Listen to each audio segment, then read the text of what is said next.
Bom dia, hoje é 23/5, começando a semana, segunda-feira, para mais um dia no nosso estudo do contrato futuro de milho da B3. Semana passada, né, a gente terminou uma sequência de quedas.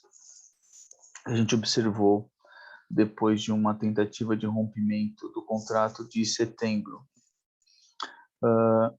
em torno lá dos 170, mais ou menos, isso aconteceu lá para o dia 16. Teve no dia 17 uma forte correção, né? Um dia de queda muito forte, e onde nós tomamos um stop muito grande. E nos dias seguintes, né, 17, 18, até o dia 20, até sexta-feira, continuamos com uma leve queda, né? Nada muito significativo, mas permanece a queda. A gente chegou a fazer algumas vendas, né? Mas a gente estava esperando uma maior continuidade do movimento, e por essas falhas a gente acabou saindo na quinta-feira da operação. Fizemos até uma comprinha, mas acabou não vingando muita coisa. E na sexta-feira a nossa expectativa era de um dia com pouco movimento, porque os principais fatores de tendência não tinham sido modificados, né? Então vamos dar uma olhadinha aqui no como é que foi a sexta-feira. Bom, sexta-feira começou com um pequeno gap de baixa.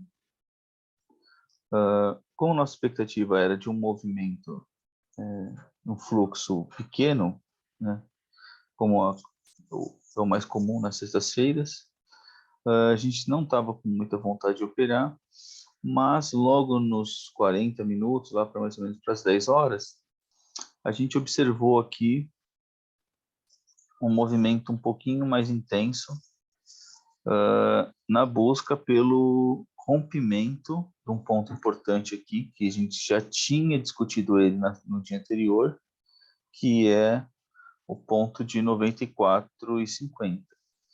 A gente percebeu uma defesa muito forte desse ponto no dia anterior, né, que foi o nosso motivo principal de ter saído da operação. E na sexta-feira, novamente, a gente percebeu uma briga grande nessa região. Então, às 10 horas, a gente percebeu um fluxo, né, apesar de pequeno, em relação aos outros dias, contundente de venda, com ordens acima de 100 contratos, rompendo essa região. E eu fiz uma coisa que eu não gosto, que é comprar, né, entrar no rompimento. A gente entrou aqui exatamente no 94,50, esperando a continuidade desse movimento aqui, e ele falhou, né? Então, o restante do dia ele ficou oscilando, né? E não teve muito resultado. A gente estava quase para sair já da operação, porque a gente tinha como parâmetro aqui segurar até no máximo na região do ajuste, esperando algo parecido do dia anterior. Mas lá no final da tarde começou a virar a situação e novamente chegou à região dos 94 e voltou a ter uma defesa muito forte, né? Como a gente percebeu que chegou de novo nos 94 e houve de novo essa defesa,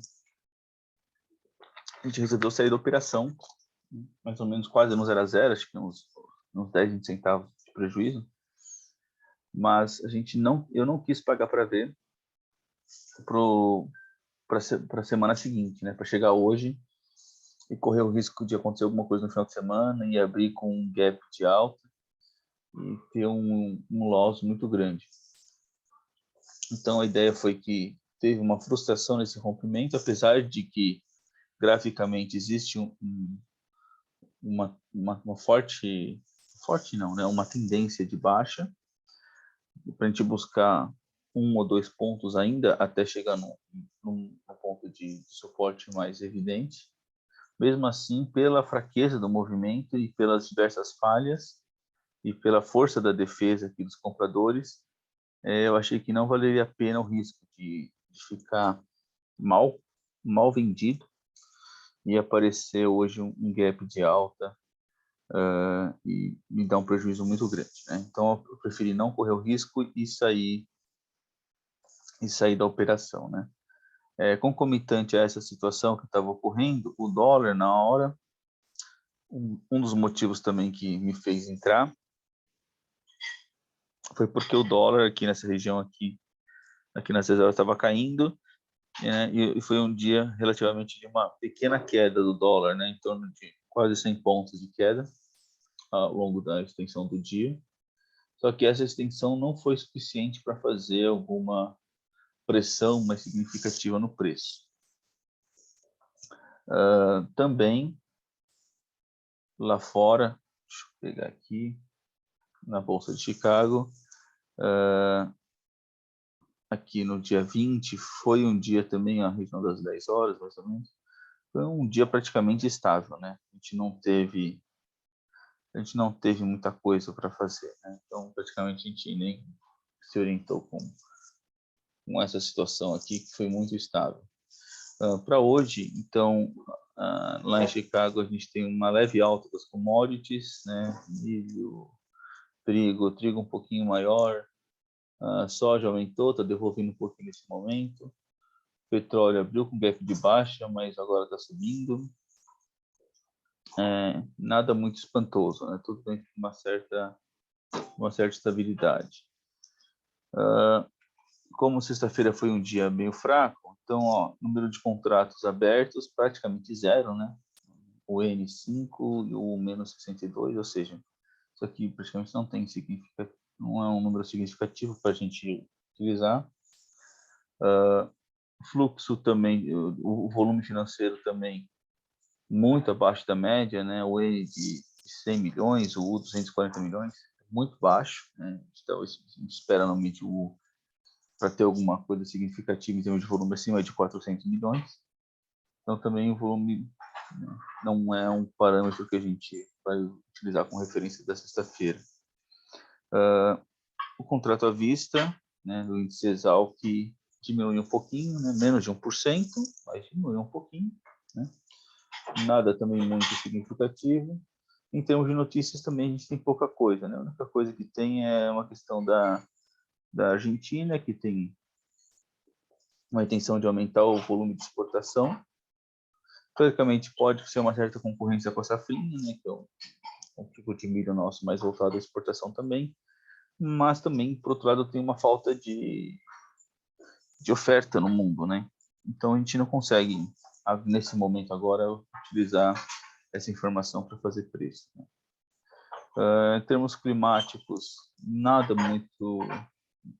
muito novo do que a gente já tinha discutido em termos de chuvas. A região centro-oeste continua com problema de chuva, talvez agora, a partir da semana que vem, com uma maior quantidade. O que vai ter mais é a região sul, chegando um pouquinho na região sudeste, a partir do dia 28, 29, a gente já começa a perceber aqui um aumento do fluxo pluviométrico na região sul, principalmente, e depois estendendo para a região sudeste. Mas a região centro-oeste continua muito fraca. Em termos de temperatura, a gente não tem nada, tem um friozinho que talvez chegue também pela própria estação do ano, mas nada indique um início de novo risco de geada até o final do mês de maio. Talvez em junho possa ter um risco maior ainda, né? Talvez em junho, vou pegar aqui, a partir de junho tem uma frente fria chegando, né, lá na região do Paraguai, que vai pegar um pouquinho do centro-oeste, e vai se espalhar um pouquinho uma região mais interiorana, pegando a região sudeste. Mas ainda não dá para confirmar se isso aqui é um risco ou não, né? Talvez não seja tão forte, e mesmo assim, o que teve agora que a gente acabou de passar, não teve um risco de geada que poderia fazer um preço muito forte, até o motivo dessa última queda na bolsa, né? E também no mercado físico. Então, ainda a questão climática provavelmente não vai fazer preço agora, e agora vamos então aguardar o fluxo para ver se existe mais alguma informação aqui que a gente pode utilizar de correlação, mas hoje a gente não tem grandes expectativas de grandes volumes financeiros para dar uma nova direção, né? Sempre tomando cuidado, como olha só, como eu havia dito, um perigo é você ficar posicionado muito ruim de uma semana para outra e tomar um gap na cabeça, né, contra o seu movimento. Então, para quem estava aqui e estava na região do 94,5, uma venda péssima, né, porque o rompimento não se confirmou. Abrir hoje com gap acima de 95, 96, já seria uma situação muito desconfortável, né? Olha só, o CCMN já está aqui no leilão na região do 93,28. Então, quem tivesse pintado uma venda aqui, buscando um rompimento aqui no final do preço, em torno de 92, 91, já estaria também com uma situação bem desconfortável, né? Isso aqui pode abrir e subir mais, né? Bom, vamos aguardar agora. Por enquanto a gente não vai fazer nada. Vamos observar o fluxo agora, que é a informação mais importante que eu percebo nesse momento, porque em termos de fundamentos não vejo nenhum drive aqui que vai provocar grandes movimentos. Ficar atento no dólar, ver se o dólar fazendo um movimento muito forte, ele pode empurrar o milho para algum dos lados. O dólar abrindo muito próximo do fechamento, né? O dólar aqui a gente tem, só para aproveitar aqui, um ponto interessante aqui nessa região do 4,86, né? Se ele romper aqui para baixo esse ponto, ele tem grande chance de buscar lá o 4,60, né? Então, pode ser que, se esse movimento for feito com muita intensidade, pode ser que tenha reflexo no milho também, né? E vamos ver lá fora também se a gente tem alguma situação que aparentemente a previsão climática ela parece ser mais amena, né? Se realmente baixar muito os preços lá hoje também pode dar uma empurradinha para a gente também de aproveitar algum movimento nesse sentido. Bom, por hoje é isso e até amanhã. Vamos ver o que vai acontecer hoje.